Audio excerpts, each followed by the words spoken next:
రేపే మహిమాన్వితమైన మోహిని ఏకాదశి. పరమ పావనమైన ఈ రోజు ఎవరైతే స్నానం చేసే నీటిలో ఈ ఒక్కటి వేసుకుని స్నానం చేస్తారో అలాంటి వారి పాపాలు అగ్నిలో పడిన దూది మాదిరి నశిస్తాయి. సకల శుభాలు కలుగుతాయి. వారి మనోవ్యాధులు నయమవుతాయి. వారి ఒంట్లో ఉన్న దరిద్రం మొత్తం పోయి పట్టిందల్లా బంగారమే అవుతుంది.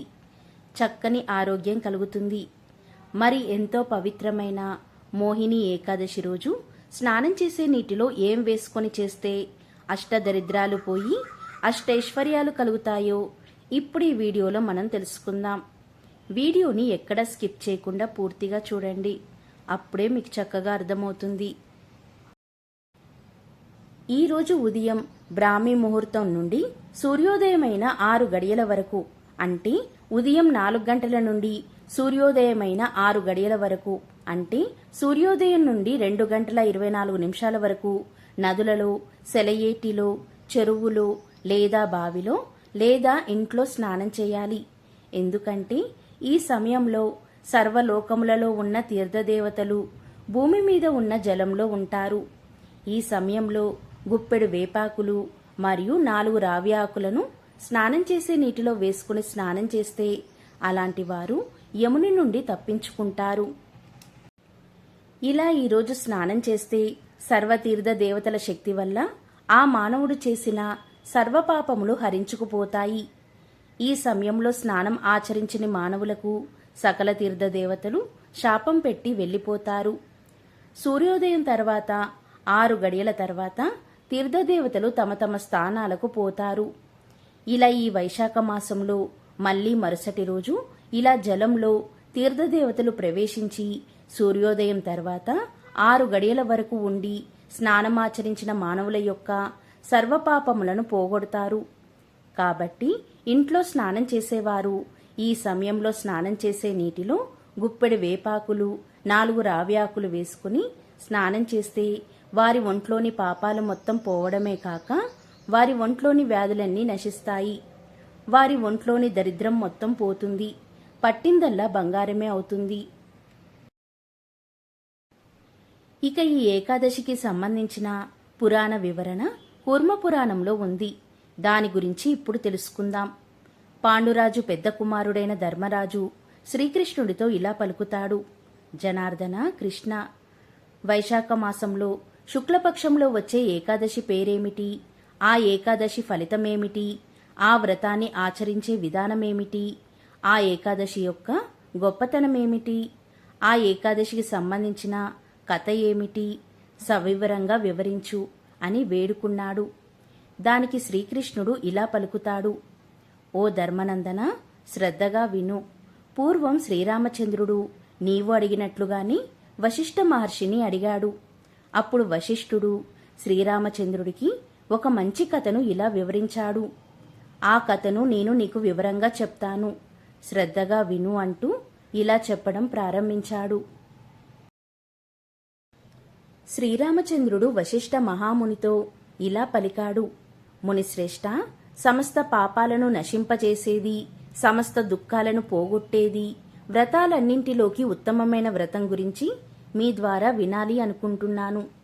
సీతా వియోగం వల్ల నేను అనేక దుఃఖాలను అనుభవించాను కదా, అందువల్ల నేను చాలా భయపడుతున్నాను. అందుకని మిమ్మల్ని ఈ విధంగా అడిగాను అని శ్రీరామచంద్రుడు వశిష్ఠ మహామునిని ప్రార్థించాడు. అప్పుడు వశిష్ఠుడు ఇలా చెప్పాడు. శ్రీరామచంద్ర, నీవు చాలా మంచి ప్రశ్న వేశావు. ధర్మస్వరూపుడువైన నీవు ఇటువంటి ప్రశ్న వేయడం తగినదే. అందువల్ల నీ నామం తెలిసినంత మాత్రమునే మానవుడు పవిత్రుడవుతాడు. ప్రశ్న వేసిన వారిని బట్టి వారి యొక్క బుద్ధి చాతుర్యం తెలుస్తుంది. శ్రీరామచంద్ర, నీవు ప్రజల క్షేమం కోరి నన్ను ఈ ప్రశ్న అడిగావు. అందువల్ల లోకహితం కోసం నేను నీ ప్రశ్నకు సమాధానం చెప్తాను. పవిత్రము చేయు వాటన్నిటిలోకి పవిత్రమైనది, వ్రతాలన్నిటిలోకి ఉత్తమమైన వ్రతమును గూర్చి నీవు అడిగావు. శ్రద్ధగా విను అని అన్నాడు.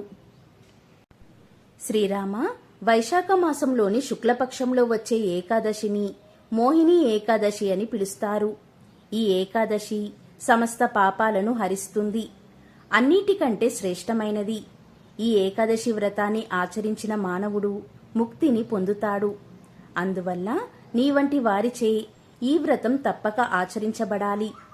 సమస్త పాతకాలను, సమస్త దుఃఖాలను ఈ ఏకాదశి వ్రతం నివారిస్తుంది, పుణ్యాన్ని ప్రసాదిస్తుంది. శుభప్రదమైనది అగు ఒక కథ చెప్తాను. ఏకాగ్రమైన మనసుతో నేను చెప్పే కథ విను. ఎందుకంటే ఈ కథను విన్నంత మాత్రం చేతనే మహాపాపాలు నశిస్తాయి. శ్రీరామచంద్ర, సరస్వతీ నదీ తీరం మిక్కిలి మనోహరంగా ఉంటుంది. దానికి సమీపంలో అందమైన పట్టణం ఒకటి ఉంది. ఆ పట్టణానికి భద్రావతి అనే పేరు. ఆ పట్టణాన్ని బుద్ధిమాన్ అనే రాజు పరిపాలిస్తున్నాడు. అతను శ్రేష్టమైన రాజవంశంలో జన్మించాడు. సత్యవాక పాలనయందు నిష్ట కలవాడు. చంద్రవంశంలో జన్మించినవాడు. మంచి ధైర్యవంతుడు. ఆ పట్టణంలోని ధనపానుడు అనే పేరు కలిగిన, ధనధాన్యాది సకల సంపదలు కలిగిన వైశ్యుడు ఒకడు ఉన్నాడు. ప్రజలు దాహం తీర్చుకోవడం కోసం అతను చాలా ప్రదేశాలలో చలివేంద్రాలు నిర్మించాడు. యజ్ఞయాగాలు చేసుకునేవారికి యజ్ఞయాగశాలలు నిర్మించాడు. చెరువులు తవ్వించాడు. నీడ కోసం అక్కడక్కడ చెట్లను కూడా నాటించాడు.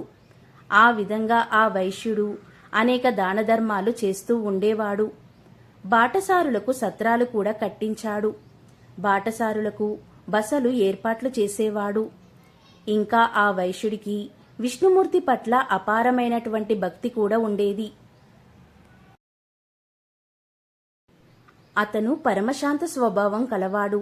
అతనికి 5 కుమారులున్నారు. మొదటివాడి పేరు సుమనుడు, రెండోవాడి పేరు జుతిమంతుడు, మూడోవాడి పేరు మేధావి, నాలుగోవాడి పేరు సుకృతి, ఇక 5వవాడి పేరు దుష్టబుద్ధి. 5వవాడు పేరుకు తగ్గినట్టుగానే నిరంతరం మహాపాపాలు చేయడంలోనే ఆసక్తి కలిగి ఉండేవాడు. ఎల్లప్పుడూ వేశ్యలతోనే తిరుగుతూ ఉండేవాడు. నిరంతరం వేశ్యలతోనే గడిపేవాడు. తనకు తాను గొప్ప మొనగాడిగా భావించుకునేవాడు. జూదం మొదలైన చెడు వ్యసనాలయందు ఆసక్తి కలిగి ఉండేవాడు. పరస్త్రీలను అనుభవించడంలో ఆనందాన్ని పొందేవాడు. దేవాలయంలోని దేవతల వైపు అస్సలు చూసేవాడు కాదు. అతిథుల్ని ఆదరించేవాడు కాదు. పెద్దవారిని, ముసలివారిని, చివరికి తల్లిదండ్రులను కూడా పూజించేవాడు కాదు. కనీసం గౌరవించేవాడు కూడా కాదు. ఒక్కసారి కూడా బ్రాహ్మణులను గౌరవించలేదు, అలాగే పూజించలేదు. ఈ విధంగా దుష్టబుద్ధి న్యాయ విరుద్ధమైన, ధర్మ విరుద్ధమైన పనులను నిరంతరం చేస్తూ ఉండేవాడు.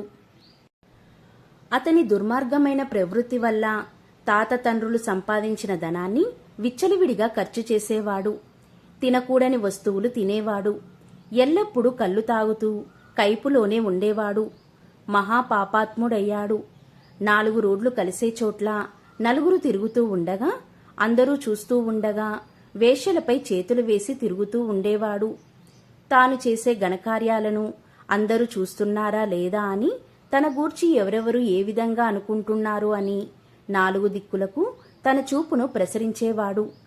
ఇలా అతను తిరుగుతూ ఉండగా ఒకసారి అతని తండ్రి చూశాడు. అతన్ని అసహ్యించుకున్నాడు. అందుకని తండ్రిపై కోపం తెచ్చుకొని ఇంటికి వచ్చిన తర్వాత చాలా బలగం కలిగిన సేవకులచే తండ్రిని బయటికి గెంటేశాడు. అతని ప్రవర్తన అందరికీ తెలిసింది. అతని బంధువులెవరూ చేరనివ్వలేదు. కొంతకాలానికి చేతిలో ఉన్న ఉంగరాలను, కంఠాభరణాలను తక్కువ ధరకే అమ్మేసి ఆ ధనంతో కొంతకాలం కాలక్షేపం చేశాడు. అతని వద్ద ధనం పూర్తిగా అయిపోయిన విషయం అందరూ తెలుసుకున్నారు. అతనితో ప్రవర్తించిన వేశ్యలు కూడా అతన్ని దగ్గరికి రానివ్వలేదు. ఒకవేళ వచ్చినా గుమ్మం వద్దే తిట్టిపోశారు, అవమానించారు.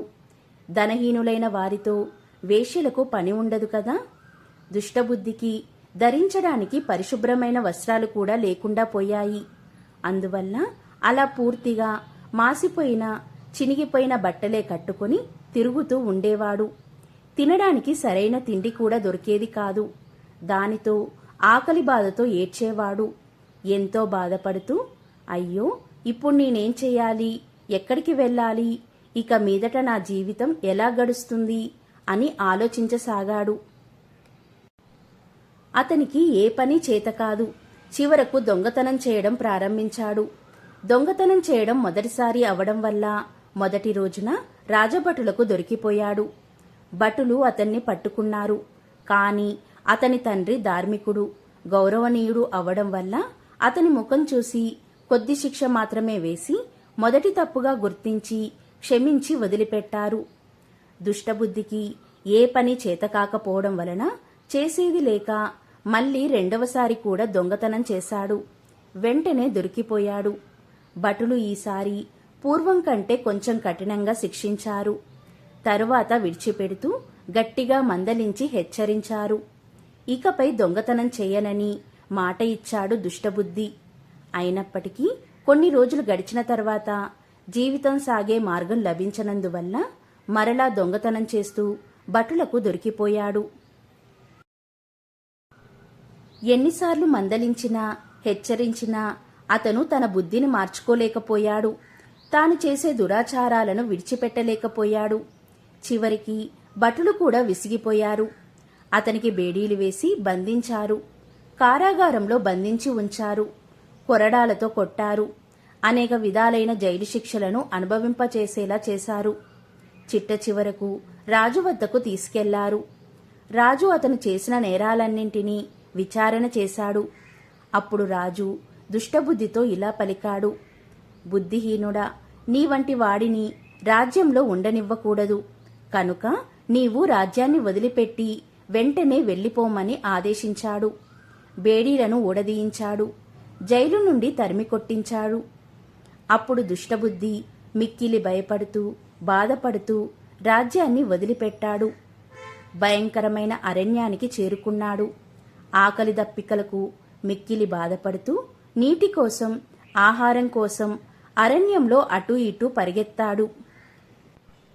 సింహం ఏ విధంగా తన కంటపడిన జంతువులను పట్టి చంపి తింటుందో అదేవిధంగా అతను కూడా తన కంటపడిన లేళ్లను, అడవి పందులను, చిన్న చిన్న అడవి జంతువులను చంపుతూ ఆకలి తీర్చుకునేవాడు. క్రమంగా మాంసాహారం తినడానికి అలవాటు పడిపోయాడు. కొంతకాలం గడిచేసరికి అతనికి అరణ్యంలో నివసించడం కూడా అలవాటైపోయింది. ధనుర్బాణాలను తయారు చేసుకున్నాడు. అమ్ముల పొదని వీపుకు కట్టుకున్నాడు. అరణ్యమంతా తిరుగుతున్నాడు. చిన్న చిన్న పక్షులను, జంతువులను, చకోర పక్షులను, నెమళ్లను, గ్రద్దలను కూడా ఏమాత్రం దయ లేకుండా చంపుతున్నాడు. తనకు ఆహారం అవసరం లేకపోయినా కూడా పశుపక్షాదులను చంపడం మాత్రం మానలేదు. అతను చేయడానికి మరొక పని ఏదీ లేదు. కాబట్టి ఏమాత్రం ఎడతెరపు లేకుండా జీవహింస చేస్తూనే ఉన్నాడు. అతని గుండె బండరాయిలా మారిపోయింది. దయ అనే విషయం కూడా మర్చిపోయాడు. పూర్వజన్మలో చేసిన పాపాల కారణంగా అతను మరింతగా పాపమనే బురదలో కూరుకుపోయాడు. అతని హృదయం, మనస్సు దుఃఖంతోనూ సుఖంతోనూ నిండిపోయింది. పగలు రాత్రి నిరంతరం తన యొక్క ముందుగతి ఏమిటా అని దీర్ఘంగా ఆలోచిస్తూ ఉండేవాడు. అతనికి దిక్కుతోచలేదు. ఒకానొకనాడు అతను చాలా దూరంగా ఉన్న అరణ్యంలో తిరుగుతున్నాడు. ఏ జన్మలో చేసిన పుణ్య విశేషం కొద్దిగా మిగిలి ఉండడం వల్ల కౌండిన్య మహర్షి ఆశ్రమం అతని కంటపడింది. అది వైశాఖ మాసం. కౌండిన్య మహర్షి గంగానదిలో స్నానం చేసి తిరిగి వస్తున్నాడు. దుఃఖంతో కుంగిపోతున్న దుష్టబుద్ధి మహర్షిని సమీపించాడు. మంచి వేసవికాలం, అందువల్ల వేడి ఎక్కువగా ఉంది. కౌండిన్య మహర్షి స్నానం చేసి నీరు కారుతున్న వస్త్రాలతోనే ఆశ్రమానికి వెళ్తున్నాడు.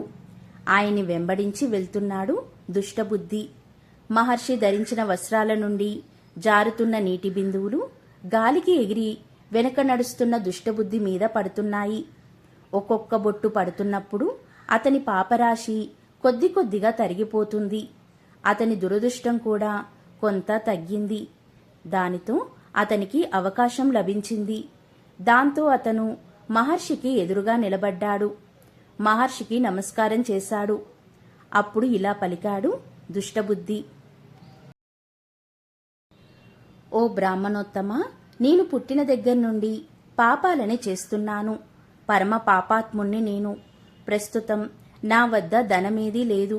ధనంతో పనిలేని నా పాపాలు పోగొట్టుకునేటువంటి ప్రాయశ్చిత్తం ఏదైనా ఉంటే నా యందు అనుగ్రహించి నాకు వివరించండి అని మహర్షితో పలికాడు. ఇక మహర్షి తన దివ్య దృష్టితో గడిచిపోయిన అతని జీవితమంతటినీ తెలుసుకున్నాడు. వెంటనే దుష్టబుద్ధితో ఇలా పలికాడు. ఓయి, నీవు నీ పాపాలను పోగొట్టుకోవాలి అనుకున్నట్లయితే నేను చెప్పే మాటలను జాగ్రత్తగా విను. వైశాఖ మాసంలో శుక్లపక్షమునందు ఒక ఏకాదశి వస్తుంది. దానిని మోహిని ఏకాదశి అని పిలుస్తారు. ఆ రోజు నీవు నా మాట మీద నమ్మకముంచి ఉపవాస వ్రతాన్ని ఆచరించు. ఆ వ్రత ప్రభావం వలన మేరు పర్వతమంత పెద్ద పాపమైనా సరే నశిస్తుంది. మానవులు గత జన్మలో ఎన్ని పాపాలు చేసినప్పటికీ అవన్నీ కూడా మోహిని ఏకాదశి నాటి ఉపవాస వ్రతం వల్ల నశించడం తప్పనిసరిగా జరుగుతుంది. ఈ మోహిని వ్రతం యొక్క మహత్యం చాలా గొప్పది అని చెప్పాడు మహర్షి. దుష్టబుద్ధి మహర్షి చెప్పిన మాటలన్నీ విన్నాడు. దాంతో ఎంతో ఆనందాన్ని పొందాడు. కౌండిన్య మహర్షి ఉపదేశించిన ప్రకారం మోహిని ఏకాదశి వ్రతాన్ని ఆచరించాడు. దానితో ఆ వ్రత ప్రభావం వలన దుష్టబుద్ధి యొక్క పాపాలన్నీ తొలగిపోయాయి. మోహిని ఏకాదశి వ్రత ప్రభావం వలన దుష్టబుద్ధి దివ్యమైన దేహాన్ని ధరించాడు. గరుడ విమానం ఎక్కాడు.